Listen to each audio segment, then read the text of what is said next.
नमस्कार दोस्तों, आशा है कि आप सभी अच्छे होंगे। आशा है कि आप लोगों को महाभारत भाग 18 पसंद आया होगा। इस वीडियो में हम महाभारत के आगे की कहानी पर चर्चा करेंगे, तो चलिए वीडियो को शुरू करते हैं। श्री कृष्ण ने हस्तिनापुर से लौटकर पांडवों को वहां हुई चर्चा का पूरा हाल सुनाया। सभी ने समझ लिया कि अब शांति की आशा नहीं रही और युद्ध अब अनिवार्य हो गया है।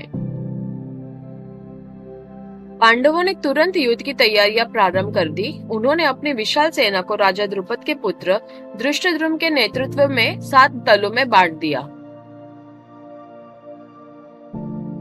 दूसरी ओर कौरवों की सेना के नेता भीष्म पितामह बने, लेकिन उन्होंने एक शर्त रखी कि वे पांडु पुत्रों का वध नहीं करेंगे। इस सर्वनाशक शर्त ने दुर्योधन को बहुत चिंतित किया। वह कर्ण को अपनी सेना का नेता बनाना चाहता था, लेकिन कर्ण और भीष्म पितामह के बीच में मनमुटाव था। भीष्म पितामह समझते थे कि कर्ण ही दुर्योधन को पांडवों के प्रति भड़काने वाला है, इसलिए वे उसे उद्दंड, घमंडी और अकेले वाचल कहते रहते थे।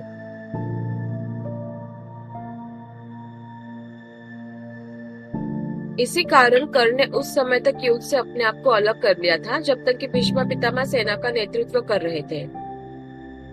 पांडव सेना को, विशेषकर अर्जुन को, कर्ण की ओर से ही विरोध पाने का सबसे बड़ा खतरा था।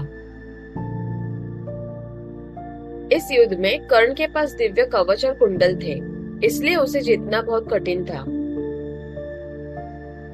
अर्जुन की इस चिंता को देवराज इंद्र ने समझ लिया था। उन्हें ज्ञान था कि एक दिन युद्ध भूमि में अर्जुन और कर्ण का सामना अवश्य होगा। इस विचार से देवराज इंद्र ने अपने पुत्र अर्जुन की सुरक्षा के उद्देश्य से एक वृद्ध साधु के रूप में कर्ण के पास पहुंच गए।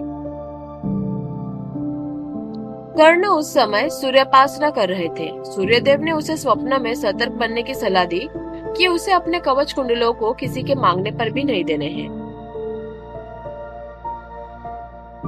परंतु सूर्योपासना के उपरांत जब वेशधारी ब्राह्मण रूपी देवराज इंद्र ने कर्ण से कवच और कुंडलों की मांग की, कर्ण ने हंसते हुए तत्काल अपने कवच कुंडलों को तुरंत उतारकर देवराज इंद्र को दान में दे दिया। कर्ण के दान से प्रभावित होकर देवराज इंद्र बहुत प्रसन्न हुए। उन्होंने कर्ण को दर्शन देकर एक नागास्त्र प्रदान किया। इंद्रदेव ने कहा, कर्ण, तुम्हारी दानवीरता तीनों लोकों में यश प्राप्त करेगी। युगों युगों तक लोग तुम्हारी दानवीर कर्ण के रूप में प्रशंसा करेंगे। यह नागशस्त्र मैं तुम्हें दे रहा हूँ। इसका वार कभी खाली नहीं होता। जब भी तुम इसे किसी पर चलाओगे, वो व्यक्ति निश्चित रूप से मर जाएगा। नागास्त्र प्राप्त करने के बाद कर्ण ने देवराज इंद्र को नमस्कार किया और बिना किसी मलाल के अपने कवच कुंडलों को दान कर दिया। फिर वह अपने महल की ओर बढ़ गए। उनमें किसी भी प्रकार के खेद दुख नहीं थी। तो ये था महाभारत सीरीज का 19वां वीडियो पार्ट। जल्दी 20वां पार्ट आगे की कहानी आप लोगों के लिए जल्दी लेकर आएंगे। इस वीडियो को देखने के लिए धन्यवाद। प्लीज लाइक, शेयर और सब्सक्राइब जरूर कीजिए। आपका दिन मंगलमय।